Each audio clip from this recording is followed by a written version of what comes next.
Halo guys, seperti biasa hari ini kita bakal ngelanjutin nih alur cerita dari Raja Pahlawan paling menyebalkan. Bagi kamu yang bingung, bisa tuh ke playlist kita Raja Pahlawan paling menyebalkan, atau kamu bisa klik link playlist yang ada di deskripsi. Buat kamu yang udah setia nonton, terima kasih banget. Dan sekarang, ayo kita masuk ke kisah Raja Pahlawan paling menyebalkan part 6.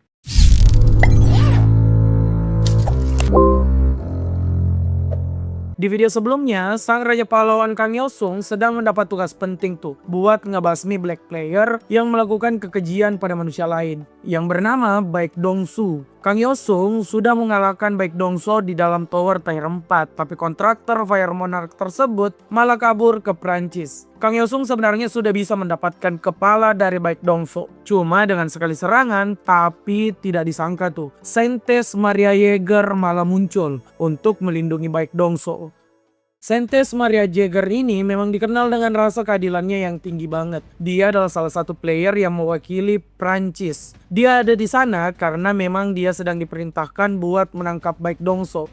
Kang Yosung lega tuh. Jadi si Saintes ini nih yang bakal melubangi kepala Baek Dongsu sekarang. Tapi hal itu tentu saja enggak mungkin terjadi. Saintes ini lembek karena meskipun si Baek Dongsu telah melakukan kekejian, Maria Jäger masih mau mengadili Baek Dongsu menggunakan hukum yang berlaku. Jadi keduanya berdebat tuh. Karena Kang Yosung mau menyelesaikan Baek Dongsu secepat kilat. Di tengah keduanya berdebat, Baek Dongsu ternyata mau mencoba buat melakukan serangan. Tapi dia malah membakar dirinya sendiri karena sihir dari Saintes. Nah, Saintes Maria Jäger pun bersikeras kalau dia yang akan mengurus persoalan Baek Dongsu. Kang Yosung pun menghela napas dan bilang dia bakal pulang dan semua terserah pada Saintes. Tapi Kang Yosung memberi kejutan tuh, karena saat dia melangkah, Kang Yosung malah mengaktifkan skill Blacky untuk menghabisi Baek Dongsu. Kesempatan pertamanya memang dihalangi oleh Saintes. Tapi Saintes tuh tidak tahu Kang Yosung menyiapkan serangan yang lebih mematikan lagi. Kang Yosung langsung saja melawan Baek Dongsu di hadapan semua orang. Hal ini ngebuat Saintes dan timnya sangat-sangat marah. Kang Yosung yang ngakhirin hidup Baek Dongsu dengan versinya sendiri emang mendapat kecaman dari Saintes. Tapi dia juga mendapat pujian dari Clone Monarch. Clone Monarch itu memuji Kang Yosung yang selalu menjunjung tinggi prinsip yang dia miliki. Kang Yosung yang sekarang dikepung oleh tim dari Saintes kemudian mengangkat tangannya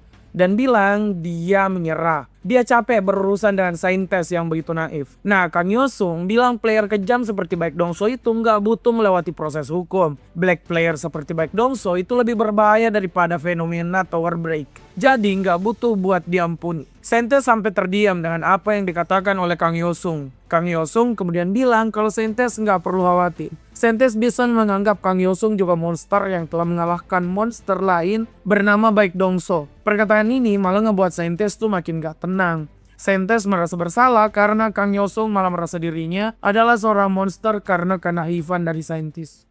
Keesokan harinya, Kang Yosung sudah mengangkat teleponnya. Dia malah kena marah tuh oleh Park Tae-sik. Kemarahan Park Tae-sik ini karena Kang Yosung eksekusi Baek Dongsu di depan banyak orang. Jadi sekarang semua berita mengarah kalau Kang Yosung adalah orang kejam tuh. Makanya Park Tae-sik menyuruh Kang Yosung segera pergi dari Prancis dan pulang ke Korea. Kang Yosung ternyata menolak hal itu. Dia bilang kalau dia punya urusan pribadi di Prancis buat dilakukan. Kang Yosung kemudian menutup telepon dari Park Tae-sik. Urusan apa nih yang dimaksud Kang Yosung? Nah, ternyata ada hubungannya dengan permintaan Saintes Maria Jäger. Maria ternyata bersama Kang Yosung dan sekarang mereka akan melakukan satu hal di esok hari. Esok harinya, Kang Yosung ternyata masuk menantang menara tier 6. Menara ini bernama Tower of Revolutionary Wars. Misi Kang Yosung adalah melihat akhir cerita dari menara tersebut. Di sana sudah ada pertarungan di atas kereta kuda dengan sangat sengit. Dia ternyata nggak sendirian karena menjalankan menara ini bersama Saintes Maria. Mereka memiliki misi tuh buat melindungi raja dan para bangsawan dari pasukan revolusi.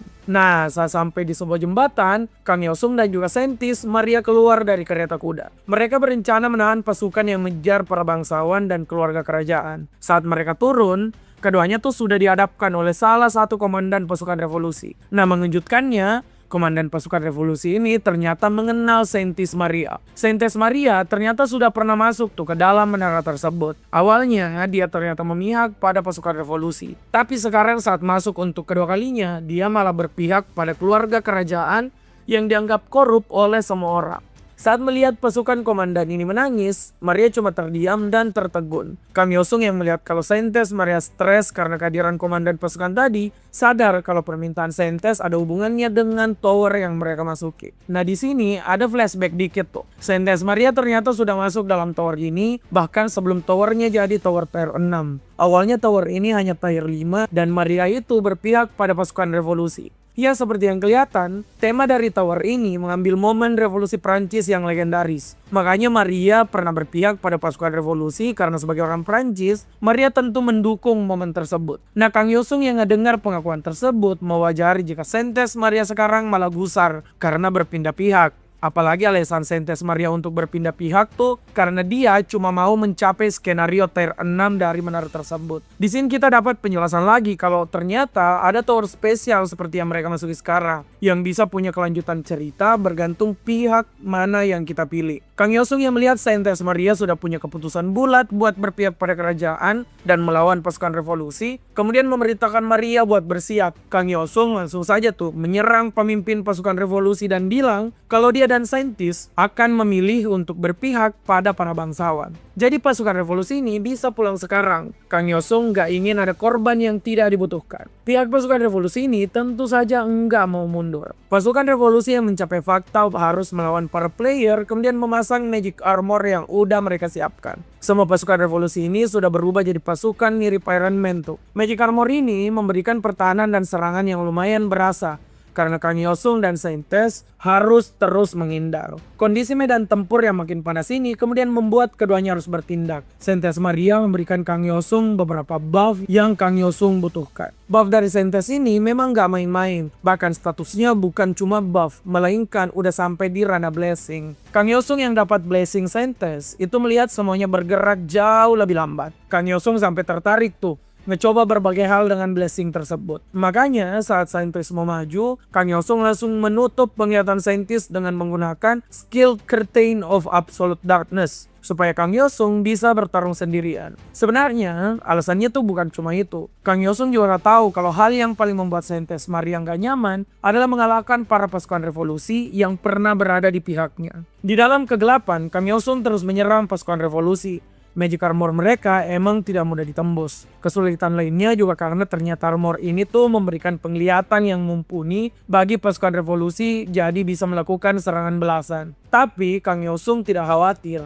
Dia kemudian nge-summon Blacky dan langsung melancarkan combo wombo yang mematikan. Saat Kang Yosung meng-cancel skill Absolute Darkness Curtain miliknya, semua pasukan revolusi itu udah rata dengan tanah. Kang Yosung kemudian mengajak Saintes Maria buat melanjutkan perjalanan. Saintes Maria sebenarnya merasa nggak enak pada Kang Yosung karena Kang Yosung malah terlibat dalam pertarungan yang bukan miliknya. Kang Yosung cuma tersenyum dan bilang Saintes Maria nggak perlu memikirkan hal tersebut. Kang Yosung di sana memang dari awal cuma ada buat menaklukkan menara. Setelah bepergian cukup lama, Kang Yosung dan Saintes Maria tuh sampai di kota di mana para bangsawan berlindung. Kota ini udah dilahap dengan api. Saintes Maria yang melihat hal ini sampai nggak bisa berkata apa-apa guys. Para bangsawan yang ingin dia lindungi malah diselesaikan oleh pasukan revolusi. Saintes Maria itu shock karena menurutnya hal itu sadis banget. Kang Yosung kemudian mengatakan sebuah fakta. Kalau dalam perang ideologi seperti yang terjadi di Tower Tier 6 tersebut, hal keji seperti yang ada di depan mereka bukanlah hal asing. Kang Yosung yang sadar kalau Saintes Maria nggak tahan dengan apa yang dia lihat, kemudian kembali menggunakan skill Absolute Darkness Curtain miliknya buat menutup mata dari saintis. Beberapa saat kemudian, notifikasi menara muncul kalau Kang Yosung telah membereskan misi dari menara tersebut. Saat keluar dari menara, Saintis Maria dan Kang Yosung tuh udah dikepung oleh wartawan. Mereka semua menanyakan tentang raid menara yang telah dilakukan. Kang Yosung yang melihat saintis nggak nyaman dengan kehadiran wartawan, langsung saja mengalihkan pembicaraan.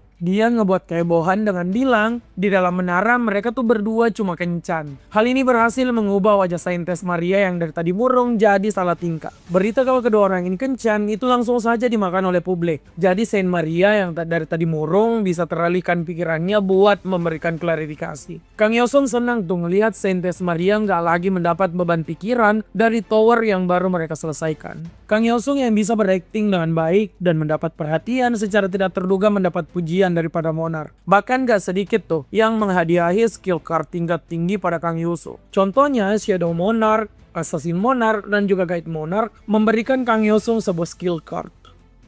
Keesokan harinya, nama Saintis dan juga Kang Yosung udah jadi headline tuh di semua berita. Mereka dikabarkan udah berpacaran. Saintis yang melihat hal ini langsung saja tersenyum menyeramkan ke arah Kang Yosung. Setelah itu, Kang Yosung dan Saintis ternyata melanjutkan melakukan penyerangan ke dalam menara. Di dalam menara, Saintis betul-betul bersikap dingin pada Kang Yosung karena dia masih tidak habis pikir Kang Yosung ngebuat rumor mereka berpacaran. Kang Yosung yang awalnya merasa semua ini adalah candaan, sekarang malah ketakutan karena Saintis marah banget guys. Tidak terasa 1 bulan telah berlalu, Kang Yosung ternyata menetap di Prancis buat melakukan raid bersama Saintis. Keduanya berhasil menyelesaikan beberapa menara di kurun waktu yang sangat singkat. Setelah 1 menara terakhir, Kang Yosung tuh kemudian sudah di bandara dan berpamitan pada Saintis. Meski Saintis masih marah kepada Kang Yosung karena rumor pacaran yang dia buat, Saintis juga bahagia tuh karena melihat Kang Yosung bisa dipercaya sebagai sesama player. Kang Yosung pun berangkat untuk pulang ke Korea. Di atas pesawat, Kang Yosung sedang bergumam tuh soal perkataan Saintis tentang kepercayaan sesama player.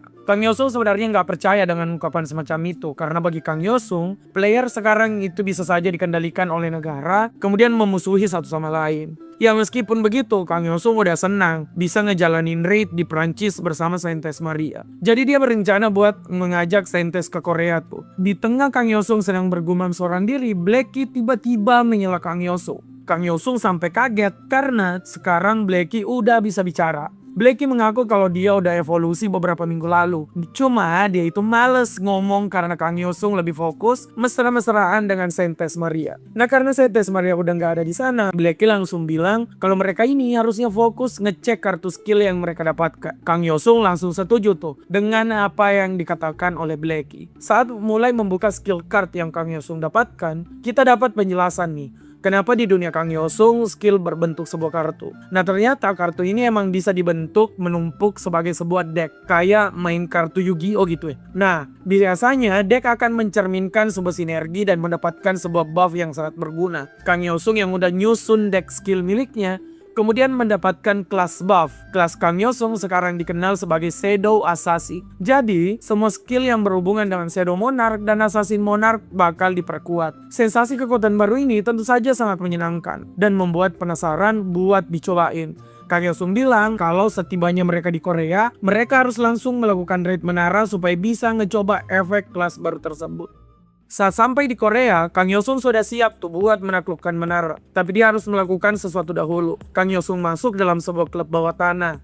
Dia langsung mengagetkan seorang pemuda yang ada di sana. Nah pemuda mabuk ini punya sikap buruk banget nih. Sampai dia ngelempar gelas ke arah Kang Yosung. Pemuda ini bilang kalau tidak ada yang boleh mengganggunya sebab dia adalah anak orang penting. Anjay, manusia goblok yang mengandalkan orang dalam lagi nih kayaknya. Kang Yosung itu nggak peduli dengan hal itu. Kang Yosung tahu bocah itu anak orang kaya bernama Beran dari keluarga Dalan. Kang Yosung yang muak dengan sikap bocah tersebut langsung menyeretnya keluar dari klub tadi. Kang Yosung ternyata ngejemput si Beran ini karena setelah sampai di Korea, dia ternyata bertemu dengan ketua asosiasi player Korea. Kang Yosung mengaku pada ketua asosiasi kalau dia bisa ngebonceng satu player pemula buat memasuki tower tier 4. Tower yang cocok buat Kang Yosung ngecoba deck skillnya. Nah, ketua asosiasi inilah yang ngenawarin nama Beran. Beran yang mendengar kalau dia bakal digendong dalam tier tower 4 yang akan dimasuki Kang Yosung merasa senang karena dia katanya bosan menyelesaikan power tier 3. Kang Yosung yang mendengar hal ini langsung saja masuk ke dalam tower tier 4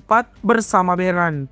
Tower yang Kang Yosung dan Beran masuki itu bernama Butcher Meat Shop. Seperti namanya, tema menara ini adalah sebuah toko daging. Beran yang memang anak orang kaya ternyata memiliki perlengkapan yang bisa diacungi jempol. Makanya Kang Yosung tuh gak segan-segan menendang si Beran ke bagian depan. Beran udah dinanti oleh para monster pemotong daging. Beran ini diajar habis-habisan tuh. Tapi dia masih bisa saja sombong karena mau memerintah Kang Yosung buat melindunginya. Kang Yosung bilang dia gak sudi diperintah manusia yang lebih lemah. Kang Yosung yang mengamati Beran dihajar melihat kalau pria ini sama sekali gak punya bakat jadi seorang player. Kang Yosung yang melihat fakta kalau bocah kaya yang punya perlengkapan bagus itu malah cuma bisa menangis dan meminta tolong membuat Kang Yosung sangat marah. Kang Yosung sampai bingung tuh bagaimana masa depan dunia jika semua orang seperti Beran.